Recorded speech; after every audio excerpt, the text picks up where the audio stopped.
Olá, gente, graças a Deus, mais uma vez entramos para essa sala de leitura, sala aberta diariamente. E hoje é o dia de número 18 de 365 dias. E hoje é um dia onde requer mais da nossa atenção, porque nós vamos a uma visão panorâmica de um novo livro. Nós vamos iniciar hoje a leitura do livro de Levíticos.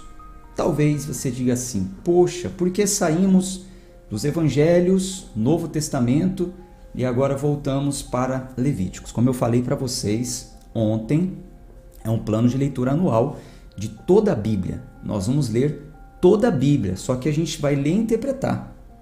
Então, vai ficar melhor para nós a gente dar esse pulinho aqui no livro de Levíticos, onde nós vamos entender toda a legislação do povo do tempo de Moisés, para que quando a gente voltar para os evangelhos, você esteja mais familiarizado com o linguajar que é usado lá.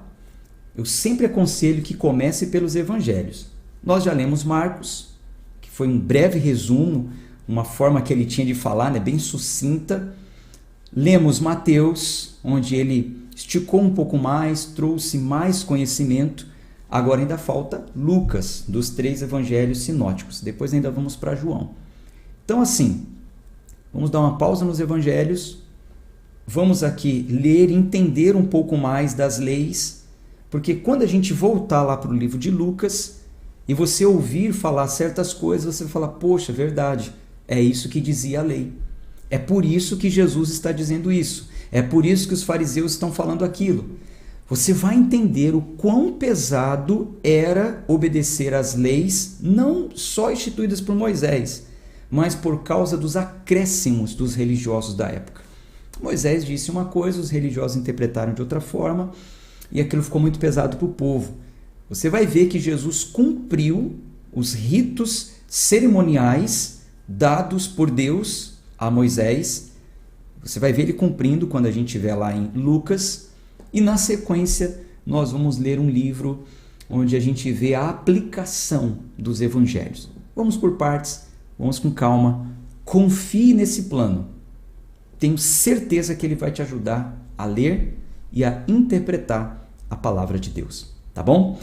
Vamos fazer uma oração, pedir ao Senhor discernimento, sabedoria, e a gente começa então com a visão panorâmica do livro de Levíticos e na sequência vamos ler 2 capítulos, tá bom? Não esquece sempre, claro, de dar o seu like, clica aí no joinha. Se você está novo por aqui, se inscreve no nosso canal. Aconselho que você entre no grupo do WhatsApp, tá na descrição desse vídeo. Só você clicar e entrar, porque no grupo eu coloco um material de apoio. Um PDF com as anotações que eu faço, às vezes algumas imagens que ilustram aquilo que nós estamos falando. É por lá que você tem acesso à leitura diária. Às vezes, se você não está inscrito no canal, o YouTube não vai te notificar. Se você não está inscrito, não vai te notificar. E ainda que você esteja inscrito, como essa leitura ela acontece ao vivo, o YouTube só disponibiliza a gravação por volta de 12 horas para frente. Ele ainda vai, como que ele diz, a mensagem que aparece para mim, processar. Ele vai processar o vídeo através de um sistema de algoritmos. Ele vai ouvir, é tudo computadorizado, mas ele vai ouvir, ver se não teve linguagem própria, para depois disponibilizar. Quem está ao vivo, então está ao vivo, não tem como eles fazerem isso. Mas depois que fica gravado, primeiro eles vão processar e depois disponibilizar. Por isso, às vezes, você vai procurar no meu canal a leitura do dia e você não vai encontrar. Agora, quem está no grupo, através daquele link, consegue acompanhar a leitura em qualquer horário. Ao vivo, ou meia hora depois do ao vivo, 1 hora depois do ao vivo, porque você tem o link do ao vivo. Deu para entender? Ficou confuso? Acredito que vocês entenderam. Por isso é importante que vocês estejam no grupo do WhatsApp. Permaneçam no grupo. Tá bom? Pai, te louvo, te agradeço por mais uma manhã na tua presença, por mais uma oportunidade que para mim é um privilégio de estar reunido com este amigo, com essa amiga leitora da tua palavra. Abra o nosso entendimento. Fale conosco. Oramos em nome de Jesus. Amém. Bom, já deixa aberta aí, no livro de Levíticos, porque você vai fazer as suas anotações.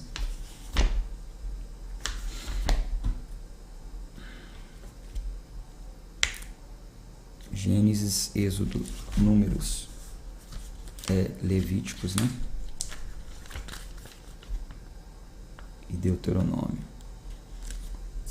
Gênesis, Êxodo, Levítico. Aqui, ó, terceiro. Fique à vontade para fazer as suas anotações, tá? Se você quiser colocar aí, conforme eu for falando, quem é o autor do livro, algumas referências, você vai anotando na sua Bíblia. Ou no seu caderninho à parte, ou aguarde receber o material de apoio, o PDF que nós vamos disponibilizar para vocês no grupo do WhatsApp. Bom, vamos lá.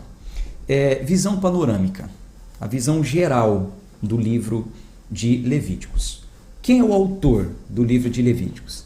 Evidências da Bíblia, a tradição judaica e também cristã atribuem ao legislador, que é um livro de leis, atribui ao legislador como sendo Moisés. A autoria desse livro como sendo de Moisés. Você vai ver que lá no Novo Testamento, no livro de Romanos, no capítulo 10, versículo 5, vou compartilhar com vocês aqui a Bíblia. Vamos ler essa referência aqui, ó. Romanos. Ó. Cadê? Romanos, capítulo 10, versículo 5. Diz assim, ó: porque Moisés descreve a justiça que é pela lei. O homem que faz essas coisas viverá por elas. Então, Romanos 10, versículo 5 está dizendo que Moisés descreve a justiça que é pela lei. É uma das comprovações de várias que existem na Bíblia, apontando Moisés como o legislador e também como aquele que escreveu.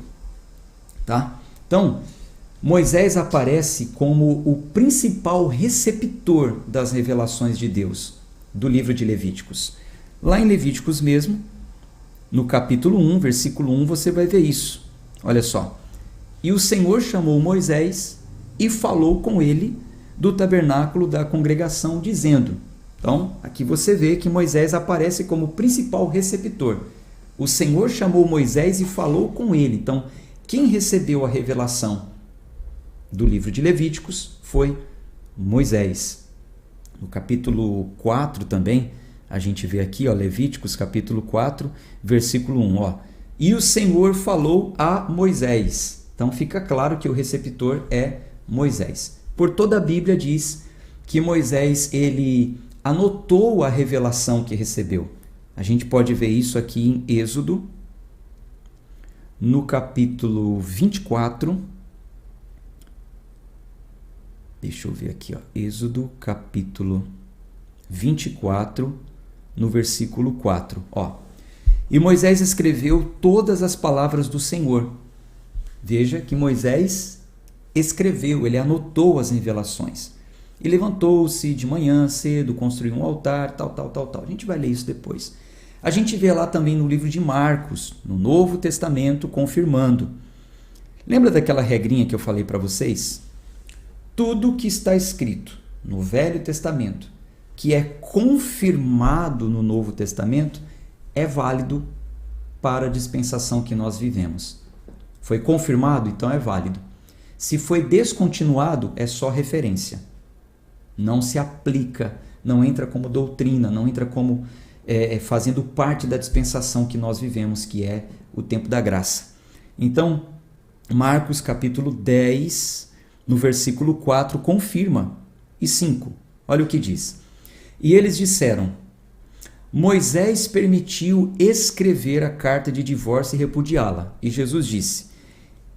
E Jesus respondendo disse-lhes: pela dureza dos vossos corações, ele vos escreveu esse mandamento. Então, o Novo Testamento, Cristo confirma que foi Moisés que escreveu os mandamentos. Então, fica claro aqui, nessa visão panorâmica de Levíticos, que Moisés ele é apontado como o autor do livro. Tá bom?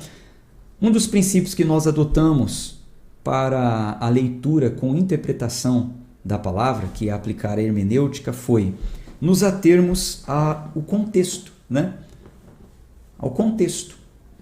E qual é o contexto do livro de Levítico? A gente vê que foi em um período de 1 ano, nós percebemos isso ao ler todo o contexto. Já estou te dando o contexto de quem lê o livro todo.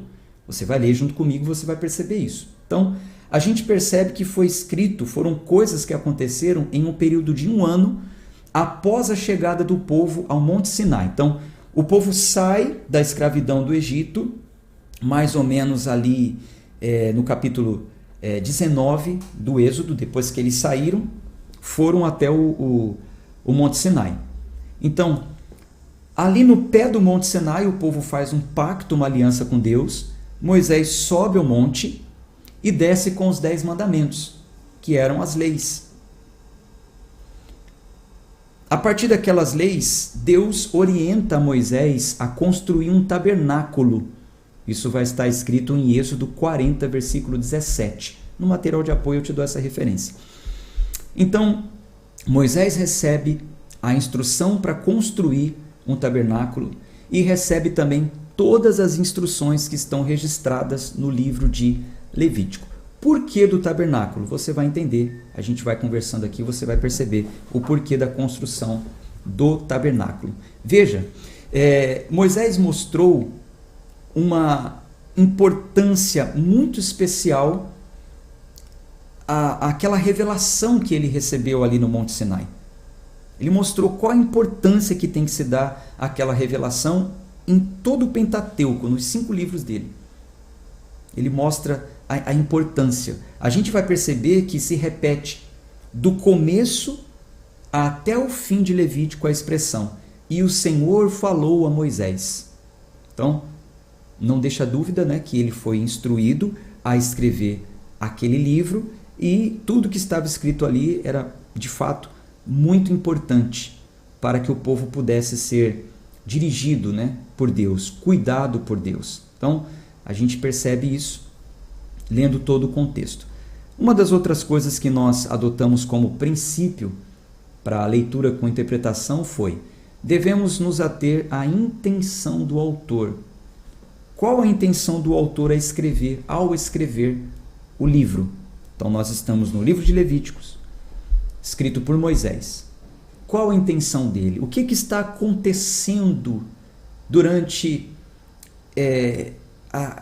ao ser escrito esse livro? O que está acontecendo enquanto o livro vai sendo escrito? Acontece o seguinte, que esse livro ele fala sobre a redenção de Israel, quando o povo sai da terra de escravidão do Egito e se rende a Deus, aceita um pacto feito onde Deus seria o Deus daquele povo e aquele povo seria o povo daquele Deus, né? De fato, ali realmente uma troca. Eu vou ser o Deus de vocês, mas vocês devem ser o meu povo. A gente vai falar sobre esse pacto quando estivermos lendo o livro do Êxodo. Então Deus chama aquele povo que era escravo a uma liberdade, prometendo ser o Deus deles e levá-los a uma terra prometida. Uma das coisas que ele promete naquele pacto é que ele iria habitar no meio do povo. Eu vou habitar com vocês, eu vou estar no meio de vocês. Daí a construção do tabernáculo, porque simbolicamente o tabernáculo representava a presença de Deus morando com o povo. Deus tinha uma casa, né, entre aspas, para morar ali com o povo, para viver ali congregado com o povo. Era chamada também da tenda do encontro. O tabernáculo da congregação ficava bem no centro, à disposição de todas as tribos. Então, as tribos se acampavam e o tabernáculo ficava no centro, para que o Senhor morasse com Israel. Tá? Agora, é claro, para que o Senhor morasse com Israel, para que Deus habitasse, um Deus santo habitasse com o povo, é claro que era importante que o povo mantivesse um caráter santo, um comportamento ético. Ora, você abre a sua casa para qualquer um morar com você? Claro que não, né? Deixa eu tomar uma água aqui. Fulano, você quer morar comigo? Mas aqui tem regra. Não é assim? Com seus próprios filhos é assim. Às vezes dá na cabeça do filho de ir embora de casa, né? Rebeldia. Aí um dia ele quer voltar. Aí você fala, tá bom, você quer voltar, mas aqui tem regra. Não é assim? E se começar a viver com você e não cumprir as regras? Você é uma pessoa limpinha e quem mora com você não segue tanto assim a ética. Deixa a toalha molhada na cama, deixa o sapato jogado, come e não tira o prato da mesa, não lava uma louça. Você vai chamar a atenção. Então, Deus iria morar com o povo? Sim, mas é imprescindível que aquele povo fosse santo. Então, para que isso acontecesse, veio então os decretos de Levíticos, que instruíram um povo que vivia sem lei, escravizados, a viverem de forma regular, com regras. Então, Levíticos, ele vai regularizar este relacionamento santo através da expiação e da purificação cerimonial. Deus é santo, o povo é pecador. Quer viver comigo? Então você tem que se purificar. Todas as vezes que cometer um pecado, você vai realizar um cerimonial, um ritual de purificação. E aí ele vai falar como isso seria feito. Através dos sacrifícios, das ofertas e toda ordenança, né, dadas aos sacerdotes, e os sacerdotes passavam aquilo para o povo. Então, as leis da pureza eram um código de viver em santidade. E isso tornaria realidade, né, um fato, que a benevolência do Senhor, a graça do Senhor estaria ali no meio do povo. Porque o povo era pecador, mas era perdoado. O povo às vezes cometia algumas coisas erradas e impurezas, mas eram purificados por aqueles atos cerimoniais, aqueles ritos religiosos contidos em Levíticos. Então, nós vamos ver aqui em toda a visão panorâmica do livro de Levíticos, nós vamos ver 5 ensinos ou 5 palavras principais que resumem esse relacionamento com Deus. Grave isso, anote. Santidade, pureza, sacrifício, expiação e sacerdócio.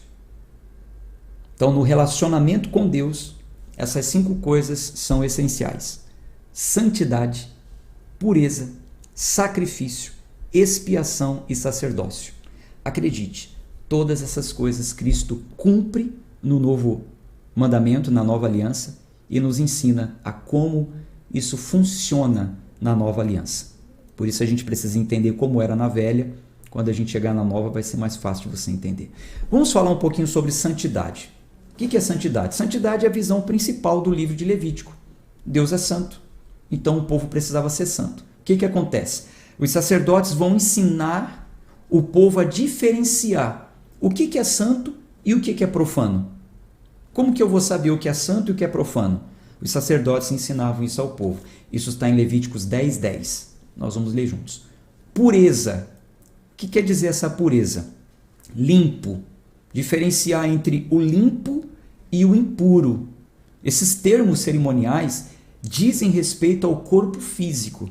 Por exemplo, o meu corpo aqui físico está puro. Está puro. Mas se aparecer aqui uma mancha, uma ferida, uma mancha lustrosa, uma lepra, aí eu vou ser considerado impuro. Como que eu poderia fazer para me purificar? Qual é o ritual que poderia me tornar puro? Vai ser ensinado isso no livro de Levíticos. Aí você entende lá no Novo Testamento, quando um leproso se aproximava das pessoas, as pessoas o consideravam como impuro. Por quê? Tradicionalmente, isso foi dito no livro de Levítico. As leis, né? Toda a legislação que conduziu o povo judeu até a nova aliança. Então, qualquer coisa que afastasse o estado normal era impuro. Até de alimentos também. Certos alimentos, doenças de pele, fluxos corporais. E quando eu falo fluxos, é tanto fluxo feminino como fluxo masculino. Acredite. Não é só o fluxo feminino, não. Sabe, né? Qual é o fluxo feminino? Normalmente as mulheres têm aí um período, uma vez por mês. Também vai falar do fluxo masculino. Qual é o fluxo masculino? A gente vai ver, vai falar sobre isso. E como era considerado impuro naquela época. Como resolvia essa questão. Como que eles poderiam se limpar desses fluxos e de todas essas impurezas. Tá? Sacrifício. Os sacrifícios eram ofertas apresentadas ao Senhor. Essas ofertas serviam para expiação de culpa e também serviam de provisão alimentar para os sacerdotes e para as necessidades comunitárias. Por isso foi instituído o sacrifício naquele tempo, ou os sacrifícios. Expiação. O que é expiação? Ou propiciação. Significa reconciliar duas partes. No caso da humanidade e Deus, a parte ofendida é Deus. Então, para apaziguar o transgressor, Deus é tão amoroso, tão maravilhoso, que ele ensina como que eles poderiam se aproximar. Como que aconteceria essa propiciação, essa expiação de culpa para que pudesse reconciliar o homem e Deus. Na velha aliança era de uma forma, a partir de Cristo, na nova aliança, nós temos redenção, propiciação, expiação de culpa em Cristo. E é através dele que nós nos aproximamos do Deus Pai. Sacerdócio, que é uma das 5 coisas, né, que compunham aí na visão panorâmica do livro de Levíticos. Sacerdócio. Na velha aliança, o Senhor instituiu apenas Arão e seus filhos, a sua descendência, como sacerdotes. Os levitas, eles eram assistentes dos sacerdotes e ajudavam ali a manter todos os rituais, todos os cuidados do tabernáculo. Os sacerdotes é que também intermediavam entre o povo e Deus. Eles que apresentavam os sacrifícios, as ofertas pela culpa das pessoas e pela culpa deles também. A gente vai ver isso no livro de Levíticos. Então, fica claro que essas leis cerimoniais eram vigentes na velha aliança. Nós devemos estudá-las para que possamos entender o objetivo delas, identificar como e quando elas eram usadas e como e quando elas foram substituídas pelo sumo sacerdote que está acima de Moisés e Arão, que é Jesus Cristo. Então nós vamos entender isso. Vamos primeiro estudá-las como era antes, depois a gente volta lá para o Novo Testamento, tá bom? Não desanime, não desista, faz parte do processo para você entender o contexto bíblico. E eu quero que você mais uma vez faça uma declaração pública e assuma o compromisso. Coloque aí nos comentários, eu vou até o fim. Coloque aí, eu vou colocar também. Escreva, eu vou até o fim. Escreva aí, ó. Eu vou até o fim. Faça essa declaração aí. Diga para você mesmo, assuma esse compromisso. Nós tivemos, para a honra e glória do nosso Deus, eu estava vendo ontem, mais de 1000 pessoas. Glória a Deus. Mais de 1000 pessoas que iniciaram o plano. Iniciaram. E aí aquilo vem, né? Alguns estão atrasados. Então, iniciaram o plano, segundo dia, terceiro dia, estão vindo. Mas a gente vai perceber também que no meio do caminho alguns vão ficando. E que esse não seja você. Vamos em frente, hein? Vamos até o fim. Eu te aconselho que você traga alguém para o plano, porque é um motivo ou outro. Traga um amigo, traga uma amiga, traga um colega de igreja, um irmão, uma irmã, para que vocês conversem. E aí, fulano, leu a Bíblia hoje? Como é que foi para você? Tem alguma dúvida? Vamos conversar sobre isso? Porque o dia que você não participar, o fulano vai falar, poxa, você não foi, não participou, um vai ajudar o outro. Tá certo? Bom, então agora vamos à leitura dos primeiros capítulos do livro de Levíticos e vamos começar a entender melhor todo o contexto dessa visão panorâmica que eu te passei. Veja, existem 5 tipos de ofertas registradas aqui no livro de Levíticos. Ofertas queimadas, ofertas de alimento, ofertas pela paz, ofertas pelo pecado e ofertas pela culpa. Todas essas ofertas Cristo apresentou. Onde está escrito isso? Novo Testamento, eu tenho inclusive uma aula profunda falando sobre isso. Eu mostro uma a uma. Quando Cristo apresentou a oferta de cereal? Quando Cristo apresentou a oferta pela paz, a pelo pecado, a queimada, eu apresento uma a uma em um estudo profundo. Acredite, se você está gostando dessa leitura com interpretação e achando que já está ensinando muito, imagine as aulas profundas que nós temos em outra plataforma. Mas não está na hora ainda de eu te falar sobre isso. Mais para frente eu vou te falar como que você pode acessar a plataforma Renovação da Mente. Estou preparando mais conteúdos, gravando mais aulas para colocar lá na plataforma. Quando você entrar, aí você pode ter certeza. O mergulho é muito profundo lá. Aí lá não tem papas na língua, lá a gente não tem receio de falar o que quiser, porque é um ambiente nosso, fechado. Tá bom? 5 tipos de ofertas. Queimadas, alimento, pela paz, pelo pecado e pela culpa. As 3 primeiras eram ofertas voluntárias. Dá quem quer, faz quem quer. As 2 últimas eram obrigatórias. A primeira que nós vamos falar aqui é a oferta queimada. Ela tinha que ser totalmente queimada. Você vai ver que tem outras que não eram totalmente queimadas. Essa oferta voluntária, que era totalmente queimada, era uma oferta pelos pecados gerais. Pecados gerais. Talvez eu tenha cometido vários pecados, então a pessoa ia lá e apresentava uma oferta. Tinha ofertas também por pecado único, tinha ofertas também por pecados repetitivos. Gente, viver na época da lei não era fácil, não. Olha só Jesus para ter misericórdia da gente mesmo. Então vamos lá, capítulo 1, oferta queimada pelos pecados gerais. Levíticos, capítulo 1.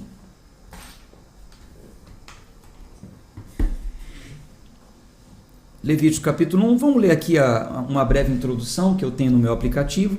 É bom que ajuda também.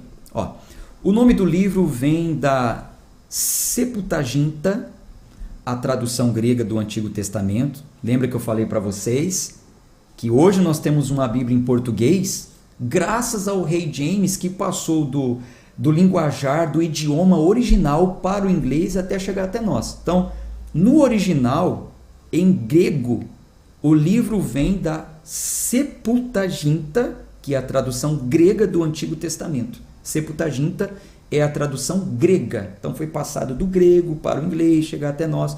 Aí a gente entende o nome como Levítico, relativo aos levitas. Esta terceira seção do Pentateuco trata principalmente dos deveres dos sacerdotes e do serviço do tabernáculo, mas também inclui outras leis. Levítico nos dá diretrizes para a adoração. A adoração aqui não é no sentido de levantar a mãozinha e cantar um louvor, não, tá? A adoração é no sentido do trabalhar para Deus, ofertar, oferecer, fazer. Adorar a Deus é isso. Adorar a Deus é... Tem até uma canção da Fernanda Brum, né? Adorar a Deus é mais que erguer as mãos. Muito bonita essa canção da Fernanda Brum. Porque louvar a Deus é uma coisa, adorar a Deus é outra. Então aqui fala das diretrizes sobre a adoração, leis sobre a pureza cerimonial, leis morais e dias santos. Tá bom? Então vamos ao capítulo 1. E o Senhor chamou Moisés e falou com ele do tabernáculo da congregação, dizendo: fala aos filhos de Israel e dize-lhes: se algum de vós oferecer uma oferta ao Senhor, ofereceis as vossas ofertas de gado e de manada e de rebanho. Se a sua oferta for um sacrifício queimado do rebanho, que ele ofereça um macho sem defeito.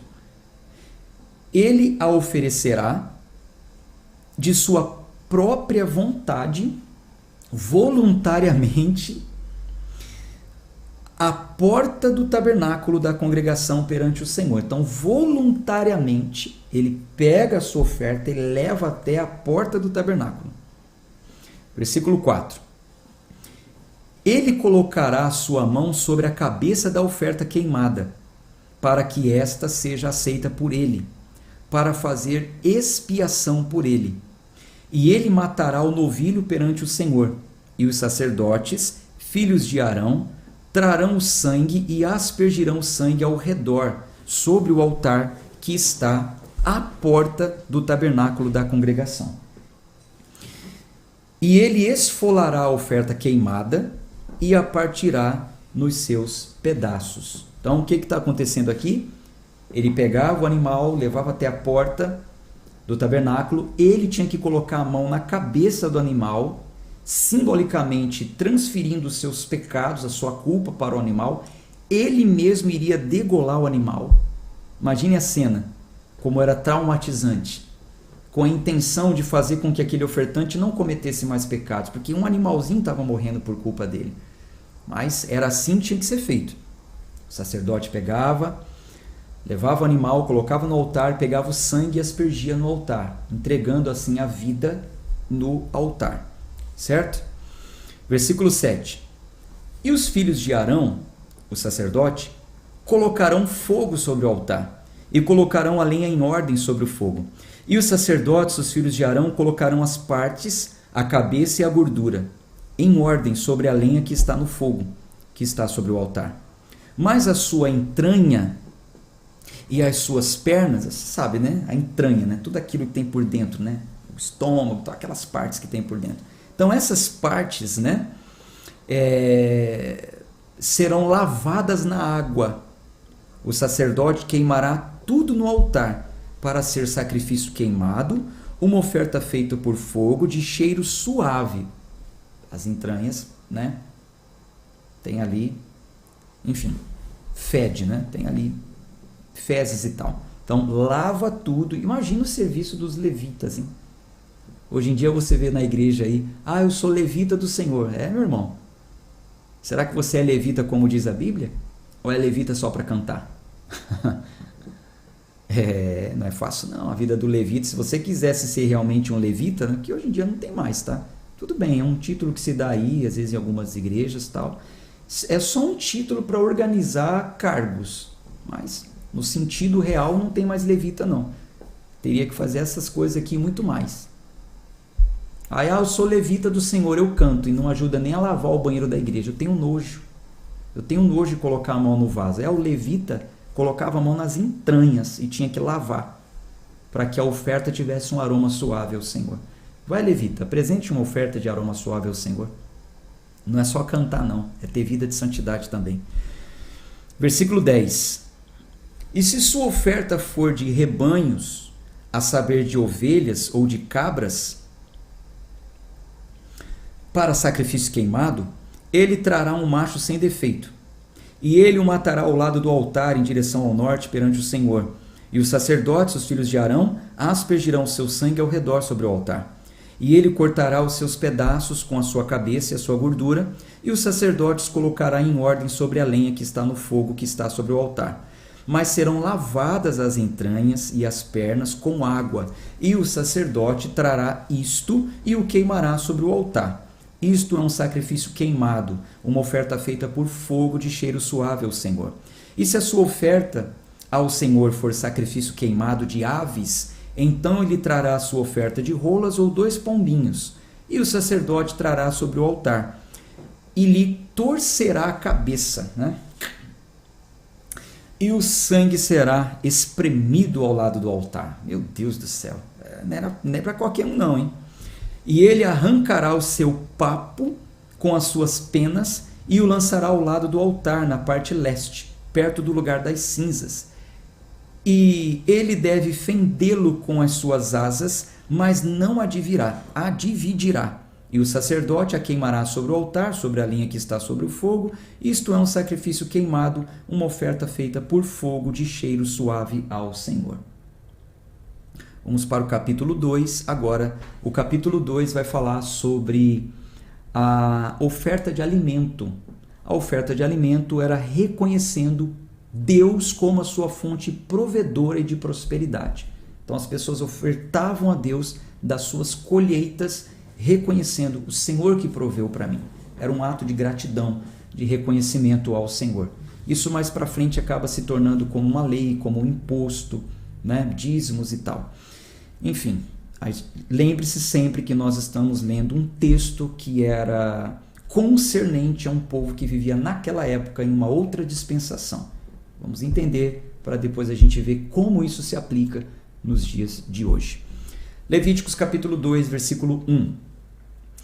E quando alguém oferecer uma oferta de alimentos ao Senhor, sua oferta será de farinha fina, e ele derramará óleo sobre ela e colocará o seu incenso. E ele a trará aos filhos de Arão, os sacerdotes, um dos quais tomará dela um punhado de sua farinha e do seu óleo, com todo o seu incenso, e o sacerdote queimará este memorial sobre o altar, para ser uma oferta feita por fogo de cheiro suave ao Senhor. E o resto da oferta de alimento será de Arão e de seus filhos. É a coisa mais santa das ofertas do Senhor feitas por fogo.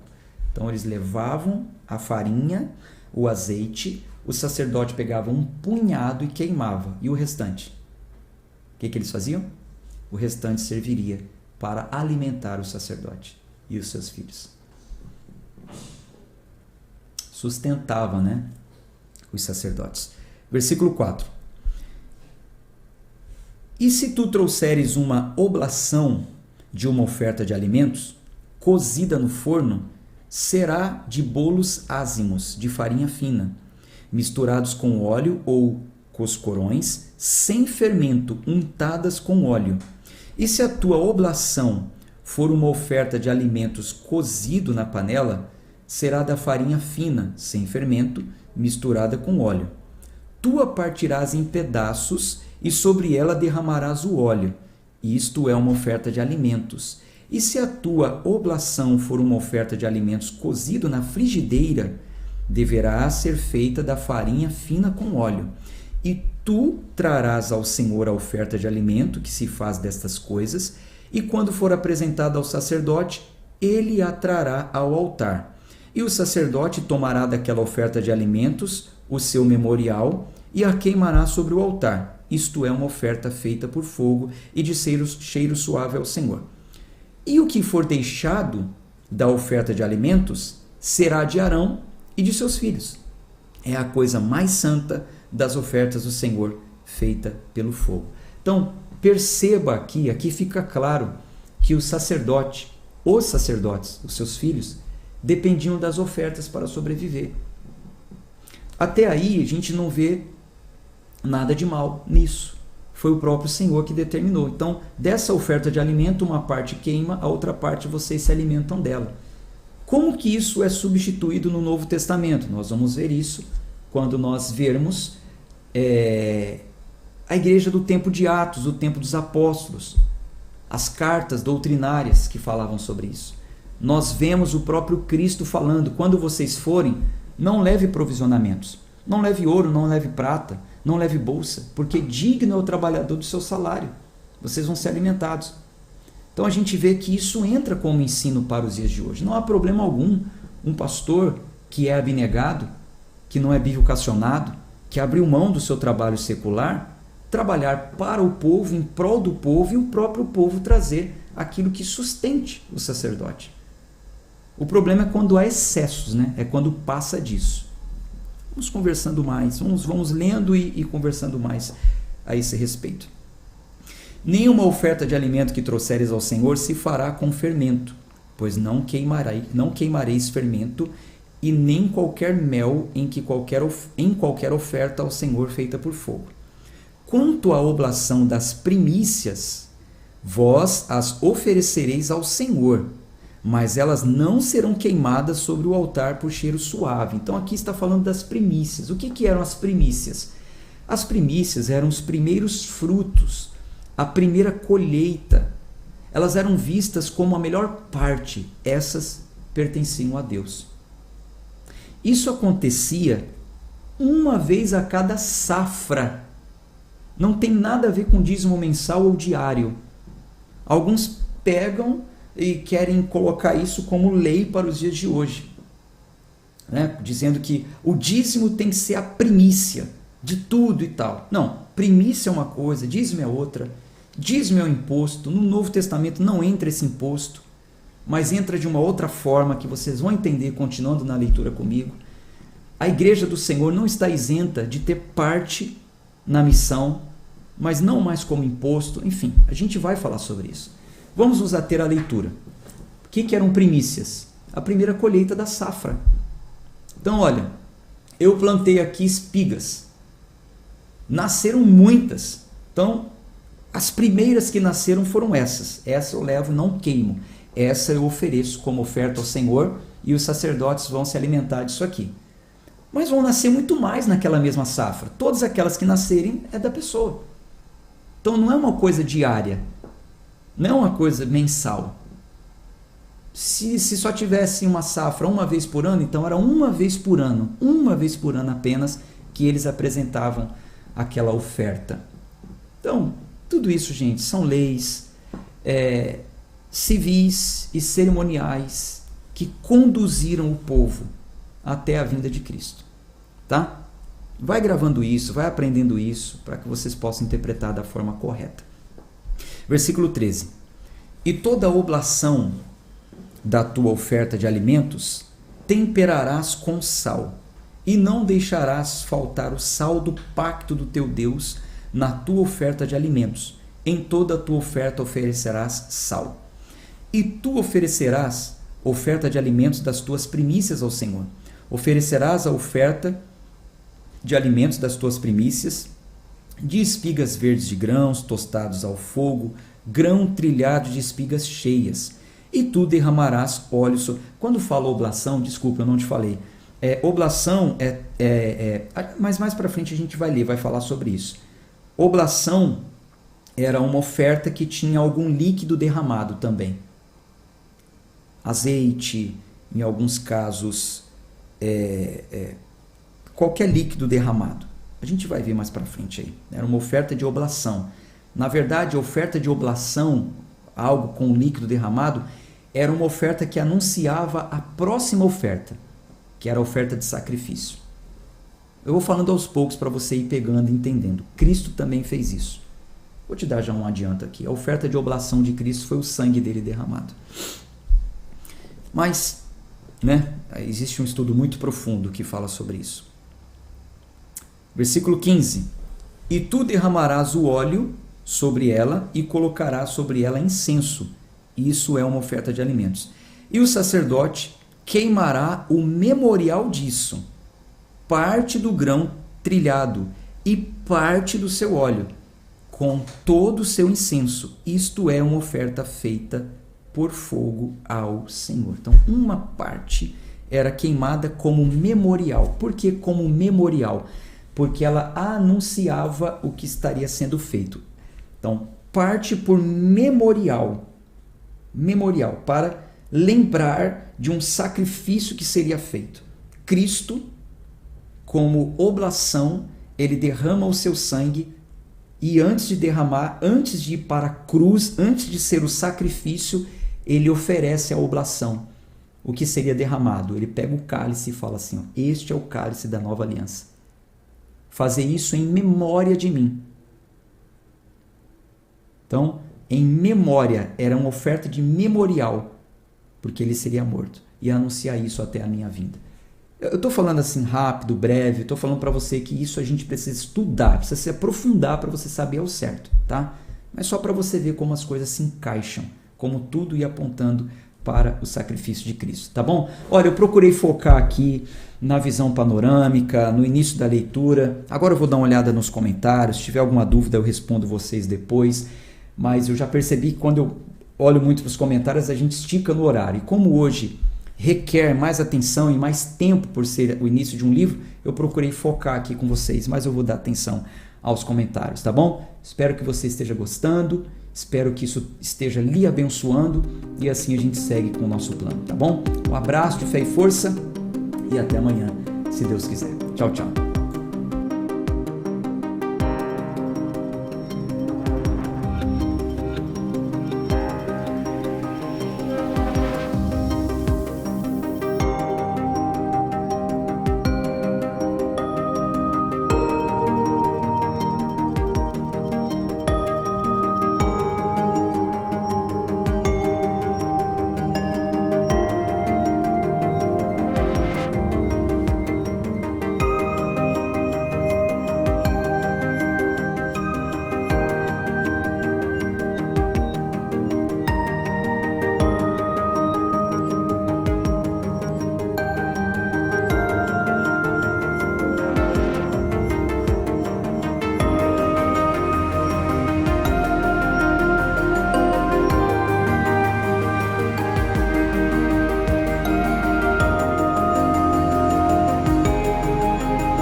Tchau, tchau.